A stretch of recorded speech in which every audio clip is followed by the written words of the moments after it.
Bom dia, boa tarde, boa noite, não sei em que momento você está assistindo esse vídeo.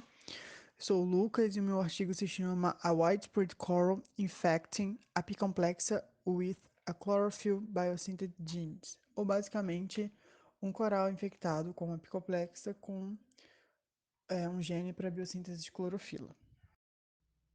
Essa é a chamada do artigo para a revista Letter da Nature. Esse artigo foi publicado em 2019, no dia 27 de março, e a Nature, né, atualmente tem fatores de impacto de 49,962.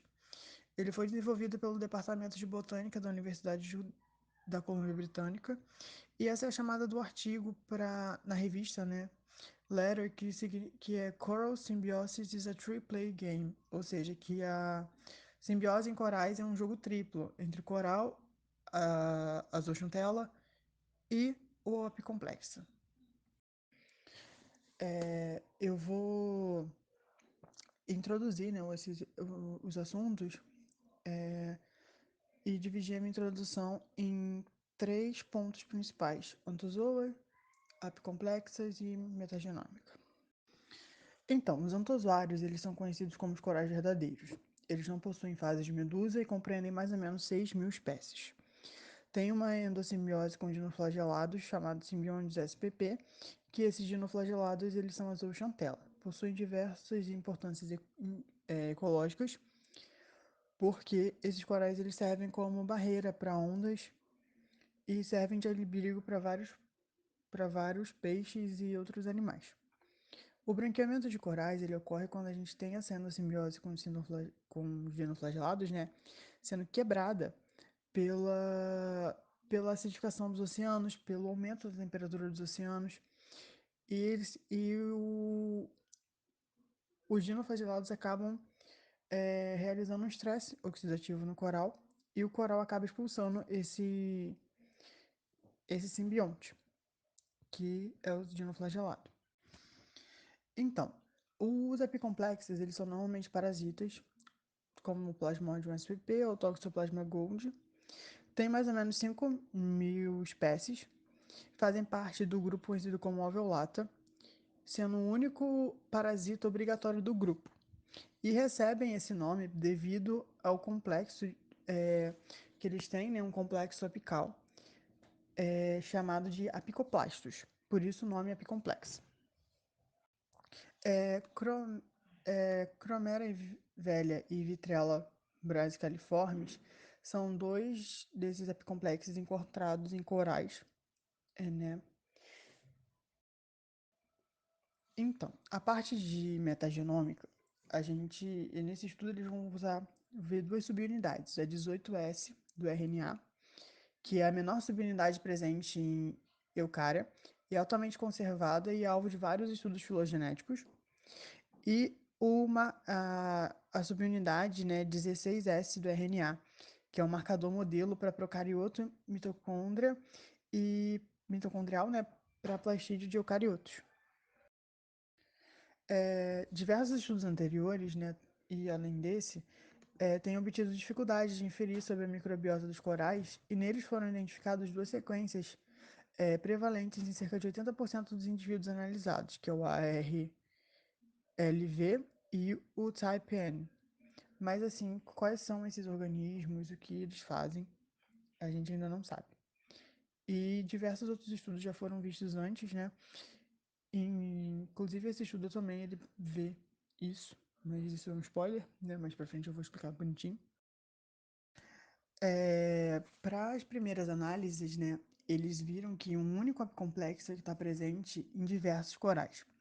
Esses corais eles foram obtidos na ilha de Curaçao, no sul do Caribe, e fizeram diversas análises genômicas, metagenômicas no caso, é, a partir de primers, né, específicos para PCR, de protozoários, e eles excluíram os metazoários em que a gente pode ver aqui, ó, nessa partezinha que está em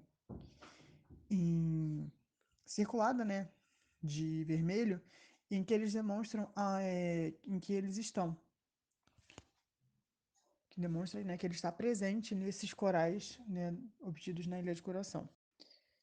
E em dados públicos, né, obtidos de, de metagenômicas anteriores, identificaram, né, a presença das sequências 16S e 16S nesses dois, relacionando a 18S com o tipo N e o ARLV com a 16S.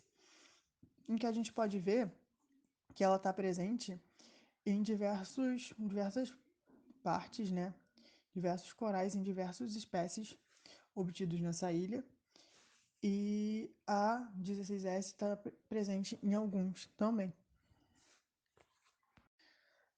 Análises feitas, né, nesses dados públicos já publicados e correlacionados com os resultados, né, obtidos nessa ilha foram, foram vistos, né, a presença dos coralicoides, né, como eles chamam, na filogenia do Anthozoa, onde a gente pode ver que o 16S, né, que é o quadradinho, está presente no,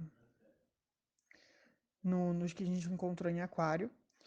E o tipo N está presente em outros e que eles relacionam com com as filogenias dos corais, em que a gente tem Zontara, que eles pegaram essas espécies, né, não só de maneira viva, mas em aquários, né, e relacionaram com a filogenia com outros dados que foram publicados e é possível ver onde eles estão presentes, né, em cada um, em que a gente pode ver em que a parte do aquário tem só o tipo N, em outros a gente tem os dois. Essa análise, né, comparativa também foi feita, chamada pela Non-Metric Multidimensional Scaling, né, que avaliando a similaridade da microbiota de três corais diferentes. E a gente pode ver, né, que essa microbiota a gente pode presenciar que tem vários organismos presentes em né, dois corais, e um outro que está mais para o canto em outro. Os autores, né, nomearam esses organismos recém-descobertos de coralicoides que vem do nome Coral druids, que é moradores de corais, do latim corallium incola. E a prevalência desses coralicoides nos corais é de aproximadamente 70% dos antozoários utilizados nesse estudo. Então, que sugere que essa associação é uma associação segunda, que é a segunda maior associação dentro, né, da classe. E ecologicamente, eles parecem ser restritos a antozoários, uma vez que suas sequências não são reconhecidas em nenhum outro organismo. A questão agora é onde eles se encontram e qual é a função deles, né, nesse consórcio com os antozoários. A localização deles, né, a gente pode ver nesse coral que é chamado de coral cogumelo, a tradução seria essa, que é o Soft Brown Mushroom Coral, que a localização deles é nos filamentos mesentéricos, onde aqui a gente está apontando para eles,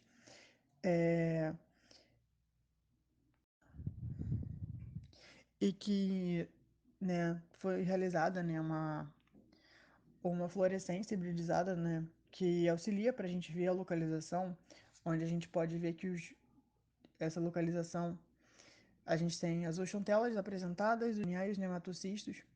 Se a gente sobrepor o 18S RNA, né, a parte, e a outra do 16S, eles são basicamente sobrepostos, então a gente teria o mesmo local para os dois.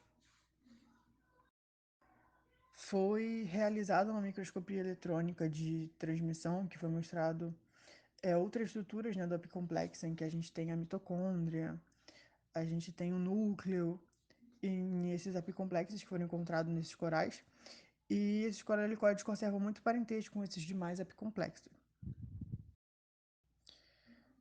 A questão fundamental também agora é entender como é que essa simbiose, né, e por extensão, o que isso tem a nos explicar sobre essa evolução desses apicomplexos de vida livre para o parasitismo, porque normalmente os apicomplexos são de vida livre. A filogenia, né, baseada nas semelhanças encontradas desses sequenciamentos coralicoides presentes em outra no apicomplexo, né? E a gente pode perceber aqui nessa parte, né, que nesse quadradinho vermelho, esses dois coralicoides que eles falam, né, em que eles relacionam essa filogenia com os outros diversos apicomplexos Inclusive, aqui embaixo a gente tem aqueles dois que apareceram lá no início, como exemplo, o Cromelo e o Vitrela.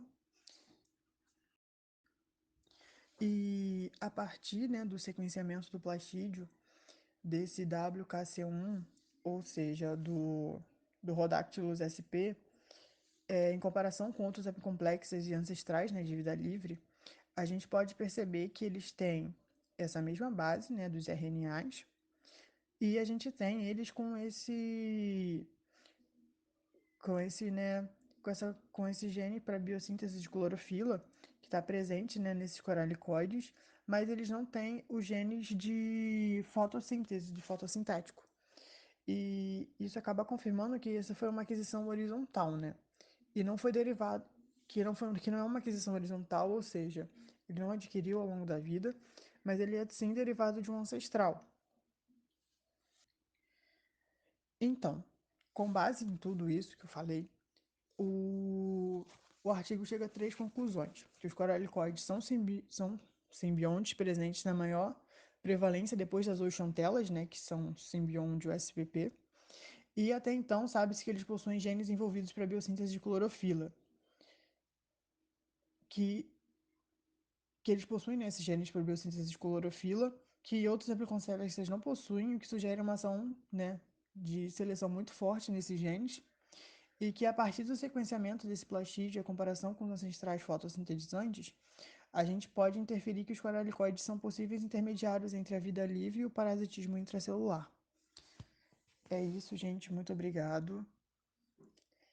Espero que vocês tenham entendido tudo.